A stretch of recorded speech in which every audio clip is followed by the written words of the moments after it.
তাহলে টাকাটা কি আপনার বাপের না আমার বাপের না তার বাপের না জনগণের না সবার?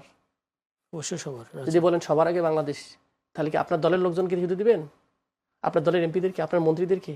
আর আমরা যারা আছি তাদেরকে মানুষ না অন্য মানুষ?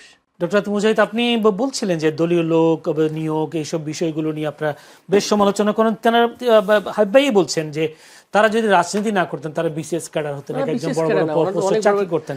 রাজনীতি করার কারণে তারা ক্ষতিগ্রস্ত হয়েছে, এখন তাদেরকে কর্পোরেশনের বিভিন্ন জায়গায় পদের চাকরি দিলে আপনারা কেন প্রতিবাদ করেন? বা তারা বলছেন দেশ পরিচালনা করবার জন্য দলীয় লোক ছাড়া বিকল্প কোনো পথ? কারণটা কি? আপনি সাংবাদিকতা করেন, আপনাকে দিলাম কেমিক্যাল ইঞ্জিনিয়ারের এক্সপার্ট, যেহেতু আপনি আপনাকে চেয়ারম্যান বানাই দিলাম, কেমিক্যাল চালাবেন তো আপনি পারবেন তো নাকি? আরেকটা জিনিস দেখেন, রানিং উনি সাংগঠনিক সম্পাদক ধরলাম, উনি আবার রানিং একটা একটা একটা আমাদের সরকারি কর্পোরেশনের এমডি, এটা কি দলীয় শাখা? তাহলে আপনি সাইডে দিয়ে আসেন। অ্যাপয়েন্টমেন্ট মানে চাকরি, তো অ্যাপয়েন্টমেন্ট মানে ফ্রি সার্ভিস না। আমরা পার্লামেন্ট মেম্বাররা এটাকে কাইন্ড অফ আপনি সার্ভিস বলতে পারেন, মানে একটা কাইন্ড অফ মানে রিপ্রেজেন্টেটিভ, পিপলস রিপ্রেজেন্টেটিভ। এটা তো জব না, কিন্তু এটা তো জব, কারণ আপনাকে অ্যাপয়েন্টমেন্ট আছে। প্রশাসক মানে আপনি চাকরি গ্রেডিং করে চাকরি নিতেছেন, এটা একটা, আপনি তো পদায়ন করে এখানে হয় নাই।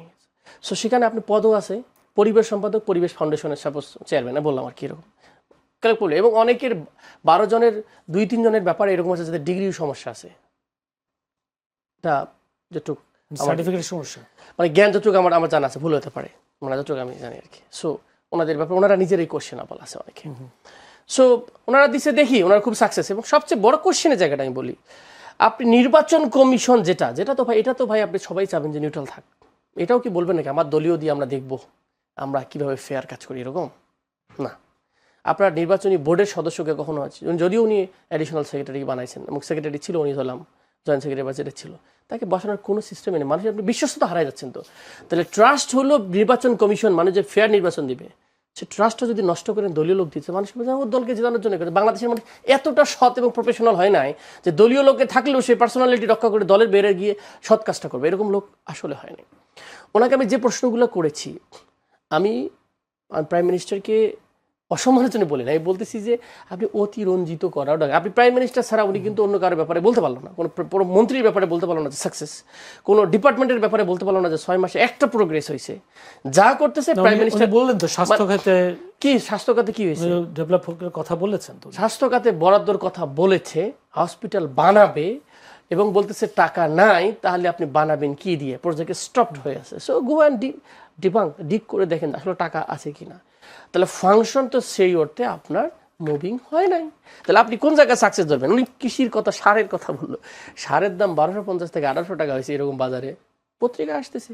কৃষকের আপনি দিলেন 10,000 টাকা মাফ করে, 600 টাকা যদি আপনার মানে 1 বস্তায় বৃদ্ধি পায়, তাহলে আপনি যদি 10 বস্তা কিনতে হবে, ওখানে তো আপনার 10,000 টাকা চলে যাবে।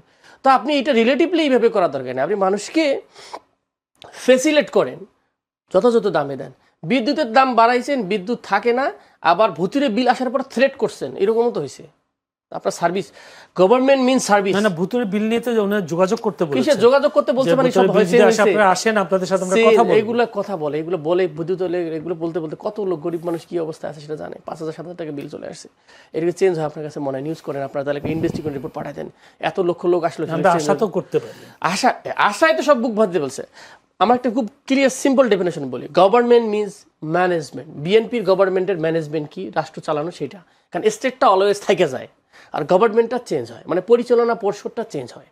আর আপনি আসছেন বিভিন্ন মন্ত্রণালয় নিচ্ছেন, তাহলে আপনার management capacity, leadership capacity, vision, আপনি কি দিতেছেন বাংলাদেশ, সেটা মানুষ আমরা দেখতেছি। তাহলে আপনি 6 মান্থে নোটিসেবল, রিমার্কেবল, আপনি কোনো ব্রেক থ্রু দেখাইতে পারেন নাই সেই অর্থে, বরং উল্টো দিক বিপরীত দিকে আপনি জনগণ এবং বিরোধী দলকে আপনি বলতেছেন যে হ্যাঁ আপনারা কেন করতেছেন না, আপনাদেরও দায়িত্ব।